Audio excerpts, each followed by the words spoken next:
Ya. Abu Dzar Al-Ghifari ini seorang sahabat yang sangat zahid, ya. Seorang yang sangat mutawadhi, soleh, sahabat yang sangat dihormati. Kalau gelar istilah sekarang mah sangat supi lah, hatinya raqiq, ya, halus dan lembut, itu Abu Dzar. Dan Nabi sangat menyayangi Abu Dzar Al-Ghifari. Ya, kuburnya itu di Mesir, ya, di belakang makam Al-Imam Syafi'i. Abu Dzar Al-Ghifari. Sahabat-sahabat itu kalau bertemu Abu Dzar radhiyallahu an, kalau ngelihat ya, Sayyidina Abu Dzar itu enggak cerah, enggak senyum, lagi kelihatan merengut gitu, itu sahabat ya, akan meminta maaf kepada Abu Dzar. Ya, adakah engkau tidak suka kepadaku wahai Abu Dzar?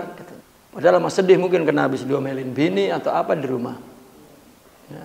Begitu ketemu orang dia masih merengut. Itu sahabat pada negor. Apakah engkau tidak suka kepadaku wahai Abu Dzar?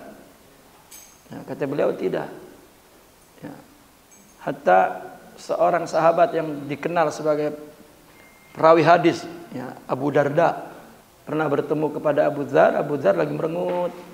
Beliau mengatakan, ya Abu Dzar, orang sepertimu, ya, janganlah marah. Karena orang sepertimu jika engkau marah, Allah pun marah padaku. Itu sesama sahabat. Ya, jadi kita membayangkan bahwa perbedaan pendapat antara sahabat itu tidak menimbulkan kebencian satu sama lain. Perbedaan pendapat adalah sesuatu yang lain. Mahabbah satu sama lain itu urusan lain. Karena kita ini berbeda karena memang sikap dari kebencian itu, ya, maka berbeda. Karena logika kebencian, apabila si A ngulon, dia ngetan, itu logika kebencian. Kalau udah sama kayak dibeda-bedain supaya jangan sama. Coba kayak bini satu sama bini dua itu kan penuh kebencian tuh. Pasti supaya jangan sama tuh. Ya, logikanya kayak begitu maksudnya, Bu. Ya, takut nggak paham kayak apa ya? Nah, kayak begitu tuh. Ya, paham ya, Bu? Paham gitu. Pernah Sayyidina Abu Dzar ikut perang dengan Nabi ke perang Khaibar, perang melawan Yahudi tuh. Itu Khaibar itu kan jauh sekali. Menempuh perjalanan berhari-hari. Dan menempuh padang pasir yang nggak ada air, nggak ada apa. Dan semua khawatir tentara Islam itu kehabisan bekal. Kalau kehabisan bekal mati, nggak ada jalan lain. Dan Nabi berangkat. Kalau tidak berangkat emang nggak sampai tuh sahabat. Nabi berangkat, jadi besar hati sahabat itu pergi dengan Nabi.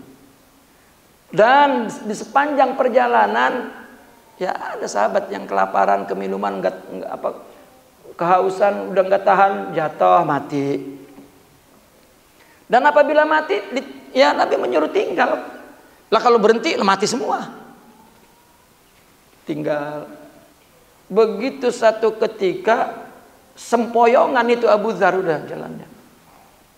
Nabi melihat, dan kemudian Nabi membuang muka, dan Abu Dzar jatuh, plek. Menetes air mata Nabi itu sampai ke tempat. Orang setelah sampai di tempat lokasi Khaibar, orang mendirikan kemah, dan Nabi masuk ke kemah nggak keluar-keluar. Ya, dan semua orang baru mencari minum, mencari apa untuk Nabi, dan Nabi tidak mau minum, tidak mau. Sedih. Karena malam itu sampai tidak keluar, sampai pagi. Ya. Pagi pun subuh Nabi tidak ikut, ya, sholat dengan mereka. Ya, ketika itu sholat itu masih pagi aja. Lalu sahabat semua berada di depan kemah Nabi, membicarakan bagaimana ya Nabi ini sedih karena Abu Dzar wafat.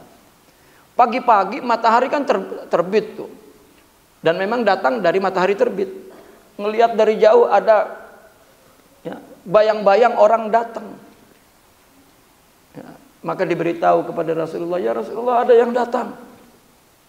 Nabi keluar langsung dan berdiri di tempat tinggi. Kun Abu Dzar, katanya. Ya, ini ulama berbeda pendapat tuh. Kun kan jadilah, Abu Dzar, Abu Dzar. Kalau tafsirannya semoga itu Abu Dzar.